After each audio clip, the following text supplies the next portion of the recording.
So an important thing to know about me is that I do consider this a job. You know, it's the job that I want to do in the future, but the problem with any job, even kind of related to the arts, is that it always attracts like a bad kind of person. Like, does anyone here work in the arts or want to? Okay, yeah. What do you want to do? I want to work in museum creation. That doesn't work for what I'm trying. We're gonna say you're a painter. It's always like, oh my god, you're an artist? You should paint me. Oh my god, you're a musician? You should write a song about me. You're a comedian? Tell me a joke. And I hate being put on the spot for jokes, because like the funny parts of my set are never like funny in a vacuum. They're funny because I make them funny. That's the job part of this, Dad.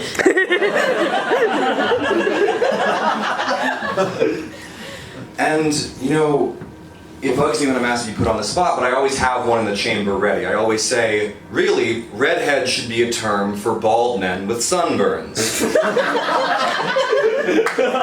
Feel free to take that one. No, but if there's as annoying as, you're a comedian, tell me a joke, as annoying as that is, what's even worse is, you're a comedian? Oh my god, you should talk about this on stage. Like, you put me in one of your stories. You know, it'll be so funny, because no, it won't. Not for you. You're gonna hate how you come off. And that's the crossroads I find myself at with my family. Because, you know, they know I do comedy because, you know, I talk to them. And, you know, they want to be supportive as much as they can, but they're always like, oh, like, what about this story? You should talk about us on stage. And the problem is, I think everyone in my family is funny, but I think nobody in my family can take a joke. And my parents are the absolute worst of them. Because, like, I love them very much, and they're very supportive, and I'm very appreciative of that. I'm very lucky. But if my siblings or I ever make fun of them in the slightest, they react as if we just told them we're putting them in a home. Because like my mom, she's a doctor, she's incredibly smart, but she also can't figure out how to work the TV she's had for 7 years. You know, she once watched 5 seasons of Friday Night Lights because my dad was away and she didn't know how to exit Netflix. But if I joke about that, she just says, you don't love me. There's no love. No, I love you. I just think it's funny that you can identify cancer, but 2 buttons is your limit. She's much better than my dad, though, because my dad just does that thing whenever my siblings make fun of him that every dad does, which is just act like his dad made him sleep in, like, a wet sleeping bag full of garbage. Because he loves telling this one story where, when he was a kid, my grandfather, his father, this big Italian man who we all called Big Daddy. Not the funny part yet, but he took him to a sleepaway camp, and my dad was really nervous. He was super young, so you know, my grandfather, he promised that he would stick around and stay there until he found out that he would have to sleep in a tent. So he left. Because Big Daddy don't sleep in no tent for nobody. And so anytime we complain or we joke, my dad always says, oh, you don't want to share a bed? My dad left me at a camp. You don't know how good you have it. And that's his ace in the hole every single time. You know, we can't challenge it. We couldn't challenge it. I couldn't challenge it. Until one day. So now every time he says, Big Daddy left me at a camp, I say, yeah, Dad? North Carolina, 2016. It was 2016. I was 15 years old. My family went on a trip down to North Carolina for Easter with a few family friends. And we were having like kind of a lazy day. Like my mom went on a walk with my sisters and I wanted to go on a bike ride. Now, something about me is like I kind of can't stand quiet. Like whenever I walk, whenever I drive, I need to be listening to music, otherwise I kind of just go crazy. But I had never like encountered listening to music while riding a bike. I would usually ride bikes with my brother, he didn't want to. So I asked my dad, like, hey Dad, do people like wear earbuds while they like ride a bike? And he said, yeah, go for it, don't worry about it. And that was my first mistake. Because, you know, I was riding, I rode a long time, about 3 or 4 miles away from the house we were staying at, and I need to cross the street. So I do a quick look, I start going, then I hear a car horn, I feel something connect with my front tire, and then I'm airborne. And you know, for a second, time stands still. Like I'm watching it happen to somebody else. You know, when I was a kid, this guy in my hometown, he fell off of his roof hanging up Christmas lights. And it was on the news because that's what passed for news in the early 2000s. And, you know, he said, for a second when I had slipped, and I wasn't quite on the roof, but I wasn't quite falling either, he just kind of hung there in the air. And that 1 second, that stretched out into 1,000 elongated moments, and each one brought this new perspective on his life he never considered.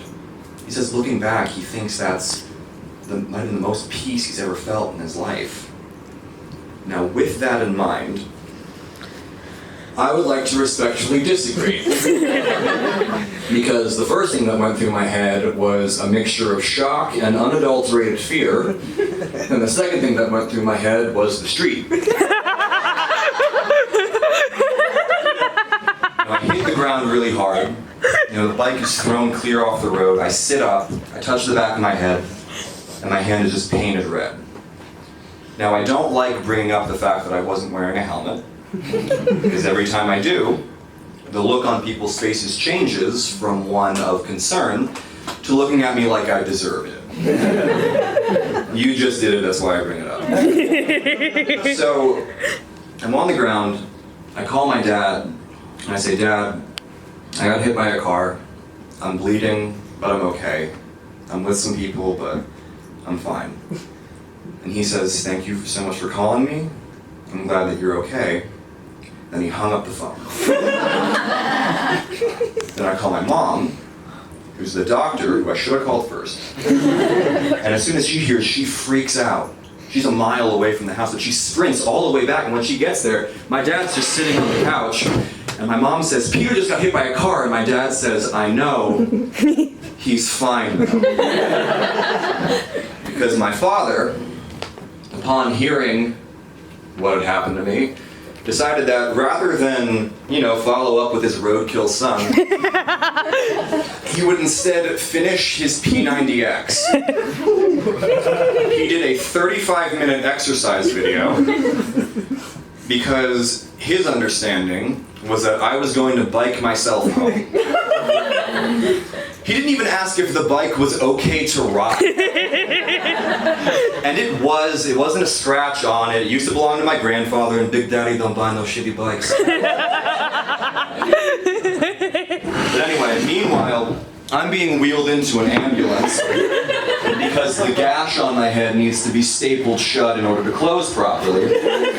You know, my mom is freaking out. She's tearing through the house looking for the car keys because she needs to get to me, which makes me feel even worse because I had the car keys. Because the spare house key was on the same ring, and my dad said, just take them, we're not gonna need the car. My murder couldn't have been planned better because I took the liberty of tying up all the loose ends myself. And obviously, it's a stressful situation. I wouldn't wish it on anybody, but time passes and I'm able to see the comedy in it. And like I said, anytime my dad would try to, play his little camp card, I would bring up like, oh yeah? Well, my dad, upon hearing that I had been hit by a car and was bleeding on the street, decided that that was the best time to squeeze in a glute set. And so, I bring it up every once in a while in order to, make him remember his place. But then one day, he snaps. He sits me down, he wants to talk to me. I'm gonna be me, you be my dad. Actually, that's not gonna make any sense. You be me, I'll be my dad. And he said, listen, obviously, I thought you were okay because you gave me no reason to think otherwise. You said you were bleeding. I didn't know you meant a head injury. I thought you meant like a scraped knee or an elbow.